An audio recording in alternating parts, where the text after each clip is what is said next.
So I missed last year, and most of you know why I missed last year. And what I wanted to do this year is to take the opportunity to share the fun that I've had, and trust me, I've had more fun than one person should have. But I wanted to take my experience and share it with you so that you could know when life gets hard and challenges are in your way, what you can do. One of the things that, I don't know if you guys have heard me talk before, but normally I just come in and I walk around. I never stand behind a podium. I never have notes. Okay, aside from the glasses, look at this. First of all, it's a 22 font because my eyes are going, but my memory's totally shot. And read this as I may, I cannot memorize the whole thing. So, my apologies, but I will be looking down every now and again. This was me. The little one in there, just watch later on in the presentation because in a year and a half, where do you see the difference in that child? I don't know what we're feeding him, but something happened over the years. So, I started the day out by saying that this room is full of powerful women, and it is. And by powerful women, I'm not talking about our job titles. I'm talking about the powerful drive within us to do better, to be better, and to help those around us to realize their potential. Today, I'm sharing my story with you in hopes that when life is challenging, when you're frustrated, or when you can't do the things that you want to do, when you want to do them, that you'll think back on the words I say today and gain perspective, or draw strength, or simply just know you're not alone. My motto in life is, lift while you climb. Last year, it became, hold me up while you lift yourselves higher. Last year was one of the most enlightening years of my life. In October of 2013, I found a lump in my breast. For many, that would be red flags and alarms. I have benign breast disease. I get lumps all the time. No alarms. It's probably just a cyst. I found the lump on a Friday night. First thing Saturday morning, my mom calls. My dad's at the hospital. He's had a heart attack. So off to the hospital I go. And only my husband knows about the lump. On Tuesday, I leave my dad's bedside, and I go from that hospital to another hospital to have my lump checked. For the next 3 weeks, I go from one hospital with my parents to other hospitals or clinics for me, because this isn't a cyst. We don't know what it is, but alarms are going off. And still, nobody else knows. In addition to dealing with my stuff and helping my mom manage my dad, I have boys at home, and I have a company to run. I manage my life in boxes. Each challenge gets its own box, and I only open one box at a time. But it's getting a lot to manage. And the important thing is, I still take time to take care of me. So people at work are starting to get suspicious because I'm out of the office a lot. Plus, they're kind of a smart group. So it's time for me to bring 2 select people into the loop. I bring my VP into the loop. She's my sanity check. And I bring my managing director. She's an ex-oncology nurse and a friend. They're sworn to secrecy, and that's a lot of burden to put on somebody. They help me manage perception in the office, they keep my confidence, and they help me breathe. The pressure is unbelievable because I'm living a double life. I put on a great face at work. Nobody has a clue what's going on. My family doesn't know what's going on. My friends don't have a clue. I'm strong on the outside, barely holding on the inside. There's a biopsy. 10 days until I get my results. It's Thursday. I can wait 10 days. I don't have to. It's Tuesday, and it's cancer. So, time for fierce conversations and strategizing with my 2 confidants at work. I have to get my affairs in order. Update my will, change my corporate delegation of authority, We have to come up with plans A, everything's all right, through D, Mama kicks the bucket. I'm a robot. I'm very clinical. No time for tears. Got to get work and life organized. Oh, and if you guys don't laugh at least once or twice during this, I haven't done my job. And that doesn't count. And then they ask me about my plans for telling my boys, my parents, and my best friend. And I can't breathe. My oldest son is 7 hours away at university and prepping for exams. My middle son is about to write finals and apply to university. I can't say anything. I have to wait until exams are done and we're all together. 3 more weeks to hold it in. 3 weeks. On December 22nd, my son was to fly home. I see the light at the end of the tunnel. The chest pains are unbearable. There's a snowstorm. Planes are grounded, and he's delayed. It's another day before we can get him home, and now I have to bend over to breathe. My husband wants to wait until after Christmas to tell the guys. I'm like, sweetie, I'm only breathing from the top part of my lungs. I got nothing else to give. So when we're all together, I break the news. And you know what? They were amazing. They wanted details, cut to the chase kind of stuff. My oldest son cut me off. Is it malignant? Yes, it is. Then there were inappropriate jokes. You know, the kind exactly like I would make. And I was so proud of them. Because it was out there now. I could breathe again, and we could move forward together. Merry Christmas. So I spent Christmas break organizing life, figuring out how to break the news to people at work, how to keep the calm at work, and figuring out what to say to our clients. How do I keep their confidence? So the most humbling experience of my life was the reaction I saw from my friends, my family, my team, and my clients. There was an immediate response of, got your back. What can I do? What do you need? And my favorite, let me help you.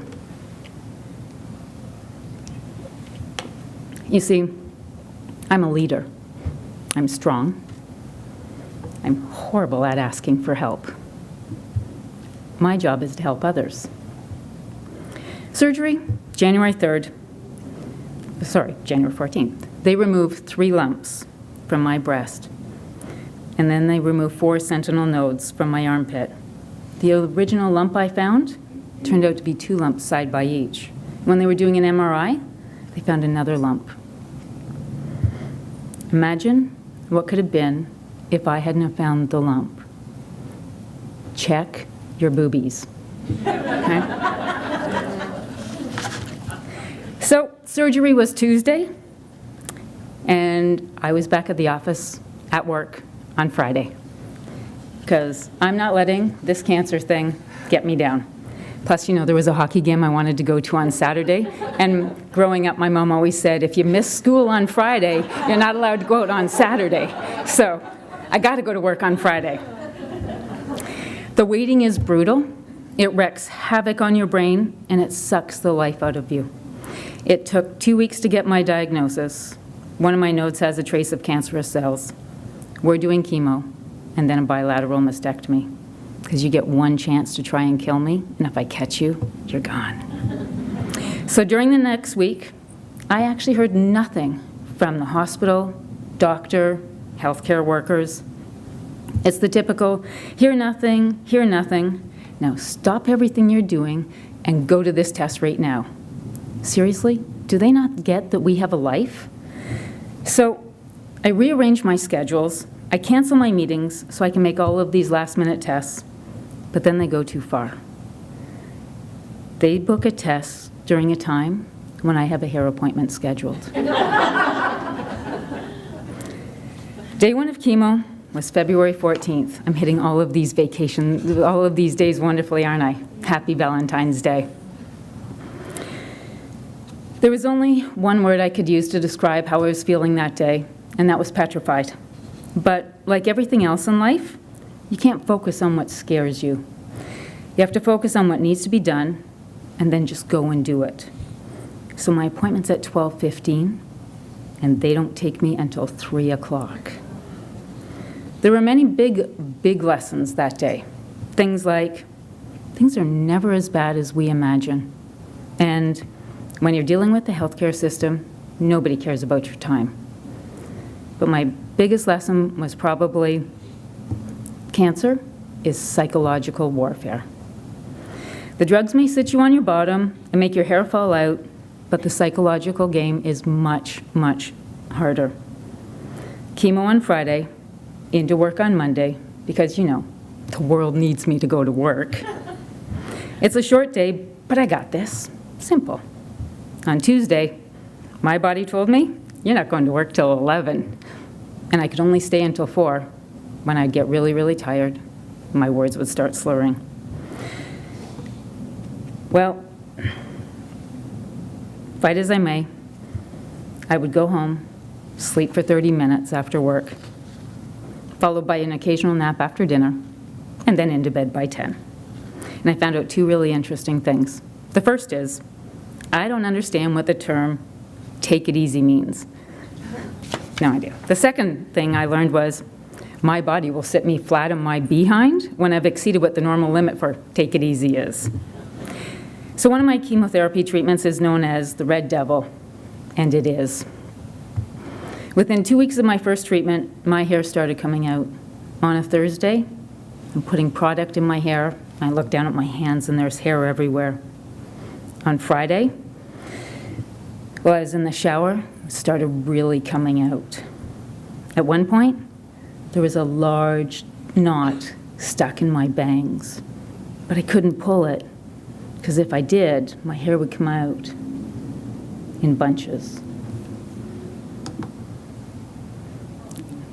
The feeling's nauseating, and I'm really glad they're not serving dinner. Sorry. So here I am in the shower, and I'm loading my hair up with conditioner, trying to get this big knot out of my hair, wondering what the heck my head is going to actually look like, because I'm seeing all of this on the ground, and I don't know what's happening up here. Handful after handful of conditioner is applied, and when I'm out of the shower, I stand in front of the mirror, and I have to muster the courage to take the towel off of my head and look beneath. And there's hair. Lots and lots of hair. And it's all attached to my head. Because remember, things are never as bad as we imagine. So on Saturday, I couldn't bring myself to get into the shower. Instead, I go for a hike through the woods with the dogs, and it's snowing, except those aren't snowflakes. It's strands of my hair, and it's falling out as the wind's blowing. So I could sit back and wait for my hair to fall out.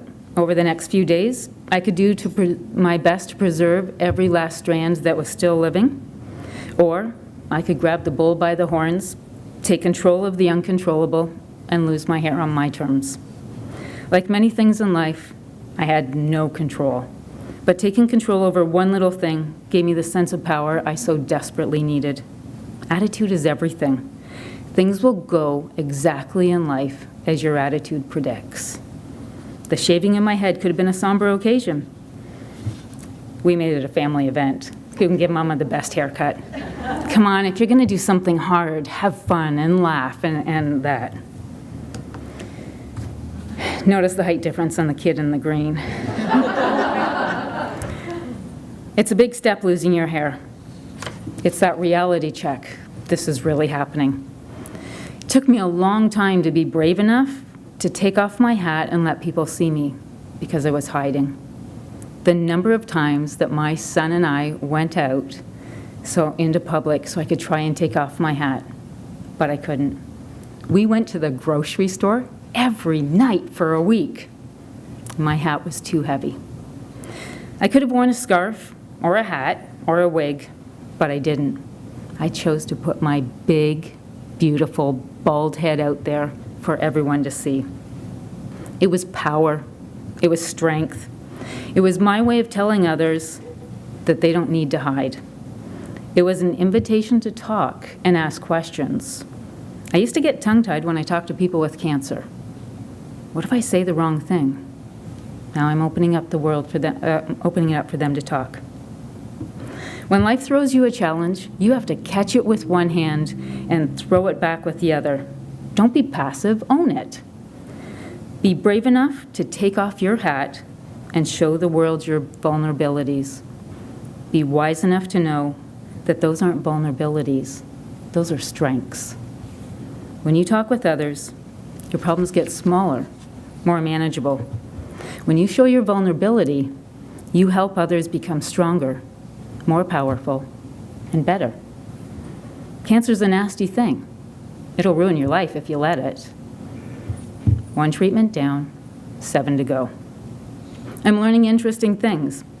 Things like, when I'm tired and want to lie down, I'm not actually being lazy. I thought I was. But then I kept ending up on the couch or on the bed or in the lounger. And after a while, you realize it doesn't matter how many times you pull that cord, that motor is not starting. I'm still learning to be nice to myself. It's conference season. My team heads to partnerships without me. It's the first time since I started the company that I'd missed this conference. For the longest time, I debated going. I get tons of energy from speaking, and I was looking forward to doing the interview. I stayed home. My team took over. You have no idea the strength and courage it took for Amanda to fulfill my commitment. She cursed me. For those of you who know her, a lot. And then she had the opportunity to see that she could do more than she believed. I progressed from being tired and bald to being tired, bald, and losing my memory and the ability to think. Normally I'm quick-witted, I have 1,000 thoughts, my mind never shuts down. Suddenly, one thought at a time, and I often forget what I was talking about before I get to the end of a sentence. I repeated myself a lot because I had no recollection of ever sharing the information. And I don't mean I tell you one thing one day and then repeat it the next day. I could say the same thing 3 or 4 times at dinner. My family's patient. My team is patient. I don't know that I should be frustrated. Well, I do, and then I forget. Well, like words, I forget those. There's this emptiness, and I'm not stuttering. It's that there's a darkness, and I can't get anything out. It's frustrating for me. I know it drives my team crazy. They'd wait, but I could feel the frustration. Not being able to think quickly, problem solve, or simply get the words to express a thought is beyond frustrating. My team takes over. They don't ask, they just take. Things that I had wanted them to learn and do, but they had resisted because they didn't believe they were smart enough, or educated enough, or experienced enough to do, they were suddenly forced to do. And they owned it. They jumped into the deep end, and they realized that they could swim. I don't know if it was because I was so tired, because I couldn't think, or if it was because of the amazing people I surround myself with. But as they took over, I didn't resist. I needed time for myself. And I'd never felt this safe. Sometimes it's the small things that get you, that make you stop and realize what's happening. I received an email from a colleague who I didn't realize was going to be in the room, so I'm really sorry about this. She was participating in the local Relay for Life and lit a luminaire in my honor. Crap. Crap, crap, crap. For 2 reasons. One, I can't believe that someone thought about me. Don't look at me. You gotta look the other way. I can't believe that someone thought of me. And crap because my name's on one of those freaking bags. How'd I end up here? I'm not supposed to be one of those people. I'm the healthy, active person. Crap. I'm one of those people. That's okay, because I'm 3 rounds into chemo, and I'm in 4th place in our corporate Fitbit challenge. I'm out there every day getting my steps in, gotta keep moving, because it doesn't matter how bad life gets, I'm still competitive. Oh, and hot flashes started after my 4th round of chemo, but I look at it this way, you know what, I was gonna go through menopause at some point in time. Why not throw it into the mix and just have fun with it, right? So all is good. I continue to go into the office. My schedule is chemo on Friday, sleep 18 hours Saturday, 18 hours Sunday, deal with side effects Monday through Wednesday, and then back into the office, if I'm lucky, Thursday or Friday. I try to be productive. I'm not. Sometimes I'm just there to make sure everyone on my team knows that I'm okay. Sometimes I'm there just to hear their laughter. It doesn't matter what's going on, their laughter is a wonderful energizer. The Red Devil's done, and I'm halfway through my chemo treatments. Look at that big, beautiful, bald head. My Herceptin and Taxol regimen starts. These drugs aren't nearly as toxic as my first set of chemo. Treatment on Friday, bone pain starts on Saturday. Sorry, runny nose starts in the middle of my talk. So treatment's on Friday, bone pain starts on Saturday, and I hope none of you ever experience bone pain, but bone pain is something I'd rather go through labor again.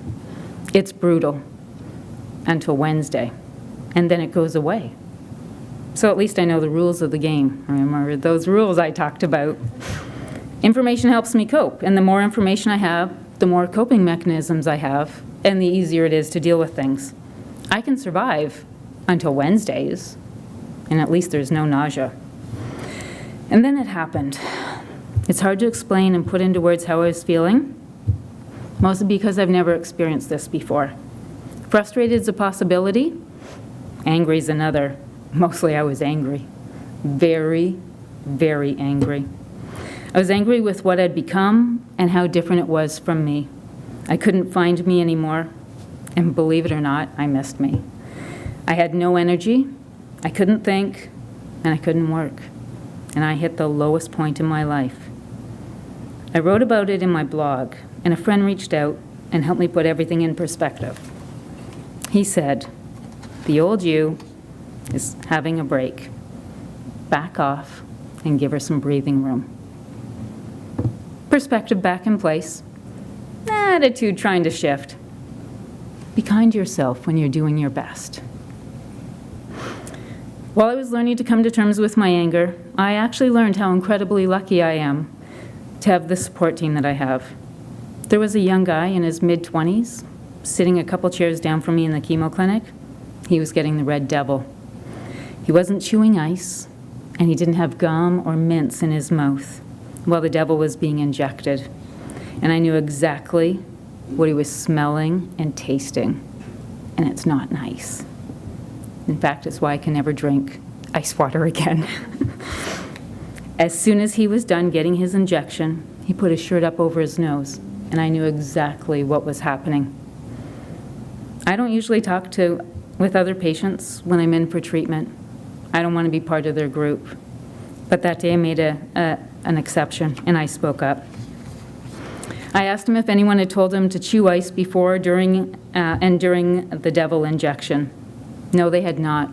And that red thing that's going in there is actually them giving me the red devil. I gave him all of the support suggestions my team had given me. The level of treatment he received was much different from what I received. Nurses are amazing, don't get me wrong, but I'm well aware that the treatment I received was kinder because of my friends who had reached out, made calls, and made sure I was looked after. That day, I truly understood the value of what they did, and as I listened to this poor guy being sick at his chair, 2 seats down to the left of me, I knew that my experience has been so much easier because of the people around me. After my last chemo treatment was finished, I invited my family to come to the office so we could celebrate with my team. I had champagne in the fridge. Not a big surprise, because we celebrate. We'd toast, say a few words, and then get back to work. The thing about my team is that they're amazing. They held me up, they carried me when I needed carrying, and then they threw me the most amazing celebration. When you accomplish things, don't forget how you got there and who helped you along the way. Celebrations aren't just about celebrating the outcome. They're about celebrating the people and the processes that got you to that outcome. Enjoy the highs. They'll bring you through the lows. And my next low came 3 weeks later, and it was a biggie. I'd been so busy celebrating the end of chemo that I forgot I had 14 more Herceptin treatments to go. 14 more times I'd have to get back into that blasted chemo chair. As I walked into the cancer clinic for my next treatment, 3 weeks after my celebration, I had to fight back tears. I hate this place. My final Herceptin treatment is in 2 weeks. Thankfully, those next 2 weeks are jam-packed with meetings and appointments. I need the time to fly by because it's taken so long to get here. I know that it's going to be a bit before I'm back to thinking and moving and working the way I did before. I was willing to give this cancer thing a year of my time. From first surgery to being back and thinking and moving and working the way I did before. Well, that timeline's long gone, and that target's missed. So the old me, the competitive me, would have considered that a failure. Maybe it's a good thing that the old me's on a break. Throughout this entire process, I learned many things. I learned that we are surrounded and supported by more people than you could ever imagine. We are not kind to ourselves, like I did. You probably think that you're being kind to yourself. You're not. I learned that things are never as bad as we imagine. I also learned that having a bald head saves you so much time in the morning, and it is easy. When people offer to help, I learned that it's important to let them. When you let someone help, you're helping them. I learned that sometimes you have to live life 3 weeks at a time, or a week at a time, or a day at a time, or, as I did during bone pain, a minute at a time. And my all-time favorite, I learned that you're stronger than you believe and smarter than you seem. I believe that there's a reason for everything, and each day I am so thankful for the lessons that have been learned and the growth that has happened as a result of my diagnosis. Oh, this cancer thing, I show it no respect. It can come and try and take part of our life, but I'm just going to turn it into a good. My team has finally seen in themselves what I've always known is there. They see that they are capable of doing more than they believe. And it's not that they weren't smart enough or educated enough or experienced enough. It was that they were afraid.